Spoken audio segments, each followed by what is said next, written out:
Boa noite, irmãos.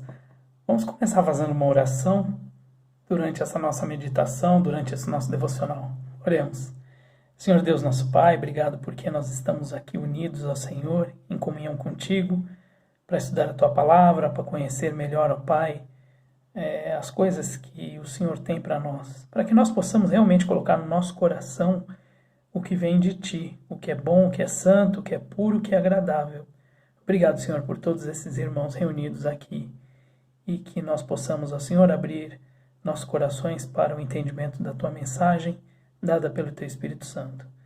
Em nome de Jesus que nós te oramos e te agradecemos. Amém. Irmãos, eu queria ler uma passagem que se encontra no livro de Efésios, capítulo 4, versículo 26. Efésios, capítulo 4, 26. Ela diz o seguinte: Irai-vos e não pequeis. Não deixem que o sol se ponha sobre a ira de vocês, nem deem lugar ao diabo. Quando eu era mais jovem na fé, esse versículo ele muito me intrigava. Como é que é possível a gente se irar e não pecar? Como que pode acontecer isso? Geralmente quem está irado está com raiva, está com bronca, está bronqueado, né? Está querendo chutar o balde, né? Como se diz, né? E eu pensava, olha, tem que ser muito santo para conseguir se irar sem pecar. No mínimo tem que orar, tem que jejuar, fazer meditação e fazer um treinamento ninja ou Jedi para conseguir essa façanha.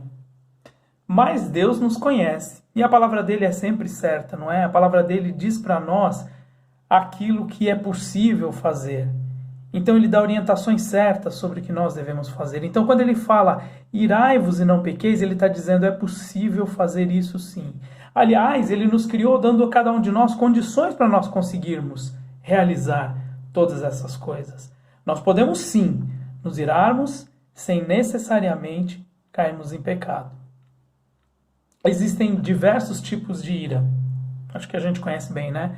Tem aquela ira que é a braveza, a mais conhecida, onde a gente fica bravo com alguém por ter feito alguma coisa que a gente não queria, que nos desagradou. A vontade nossa é de, realmente, como eu falei antes, chutar o balde, cair matando em cima da pessoa, descontando a nossa raiva, descontando nessa pessoa a nossa frustração.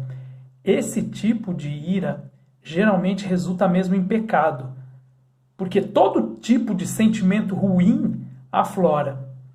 Mas quando Deus nos fala que a gente pode irar-se e não pecar, essa ira específica tem mais a ver com uma indignação por uma situação de injustiça que estamos presenciando. Irar-se e não pecar tem a ver com que você fique indignado com as coisas ruins que estão aí fora, que estão aí no mundo. O termo ira aí, nessa situação, significa um sentimento assim de inconformidade, de você estar chateado, de você estar indignado por alguma injustiça cometida contra alguém que não consegue se defender.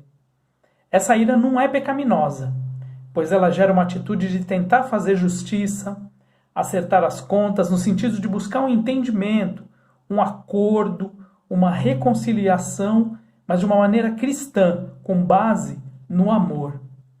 Quando o termo ira se relaciona com raiva, quando ele se relaciona com ódio, que também pode ser justamente originado de uma injustiça, pode acontecer, né? Você ficar com raiva ou com ódio por uma injustiça sendo cometida, mas quando ela tem por consequência uma atitude que busca fazer justiça com as próprias mãos, como se fosse assim algum tipo de vingança, algo assim, esse tipo de reação é o chamado irai-vos e pequeis. A vingança, irmãos e irmãs, não pertence a nós. Quer ver um exemplo de irar-se e não pecar? Olha só os profetas do Velho Testamento. Ou mesmo Moisés, que foi na presença do faraó para que pedisse para que faraó deixasse o povo de Deus ir. Todos eles mostraram uma ira, mas no sentido de estarem indignados com a situação. Quer fosse por causa do povo se afastando de Deus, né, no caso dos profetas, ou no caso de uma situação de sofrimento, né, o povo hebreu sendo escravo no Egito, né, no caso de Moisés. A ira sem pecado produz uma indignação para que Deus possa mostrar-se e mostrar a sua justiça. Ira com raiva, com ódio, só causa destruição. Já pensou se Deus se irasse com raiva? Esse mundo já teria sido destruído. Esse mundo já teria sido totalmente destruído se Deus tivesse essa ira com raiva. Mas a ira, segundo Deus, é como se fosse assim, tipo um puxão de orelha, né? Que o pai e a mãe dá na gente quando a gente é criança, para que nos voltemos a Ele com arrependimento. É uma chamada com amor. Quando Jesus entrou no templo e expulsou os vendedores de animais e trocadores de moeda, ele quis mostrar a todos que a casa de Deus, que era o templo de Jerusalém naquele tempo, não era um lugar de negociação, e sim um lugar de adoração. E ele estava assim muito, muito indignado com as coisas que se faziam naquele templo e que realmente não tinham absolutamente nada a ver com temor a Deus, com adoração a Deus. Abre sua Bíblia agora lá em Tiago, capítulo 1, versículo 19. Dá uma olhada lá em Tiago. Tiago, capítulo 1, versículo 19.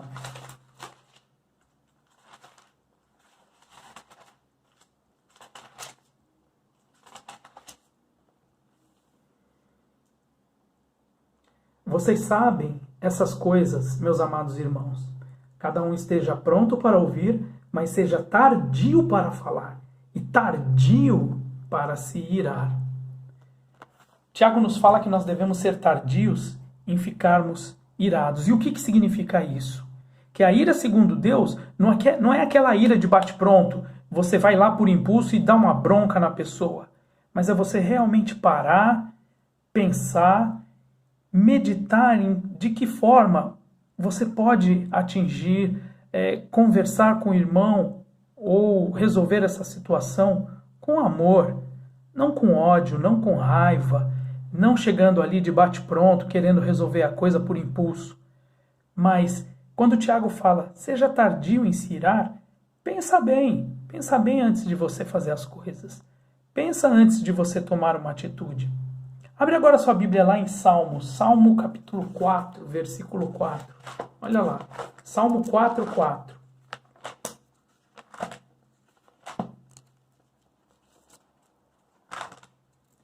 Em Salmo, capítulo 4, versículo 4, a palavra nos diz o seguinte: irai-vos e não pequeis, consultem no travesseiro o coração e sosseguem. Olha que interessante, né? Eu pensei que irai-vos e não pequeis era uma frase assim que Paulo tivesse, né, em Efésios capítulo 4 escrito, mas ele provavelmente estava se referindo ao Salmo 4. E no versículo 4 fala, consulte o seu travesseiro. O que significa consultar seu travesseiro? Será que é a gente assim agir com impulso, agir com raiva, agir no ímpeto para poder resolver a coisa? Não. Consulte seu travesseiro significa, olha, vai, deita, pensa, o que você pode fazer? De que jeito você pode resolver essa situação? Isso é irar-se e não pecar. Nós precisamos consultar a nossa consciência, consultar a Deus através de oração, para que a gente possa se irar de uma maneira santa. A ira, segundo Deus, não é um sentimento impulsivo, onde a gente bota a boca no trombone, indignado com a injustiça. O melhor é, antes de qualquer atitude, parar, pensar, orar e só depois agir. É esse o sentido de irar-se e não pecar, como diz em Efésios 4, não se pôr o sol sobre a vossa ira, ou seja, acalme-se antes que o sol se ponha, para que você possa ter sabedoria no agir, na maneira como você vai agir.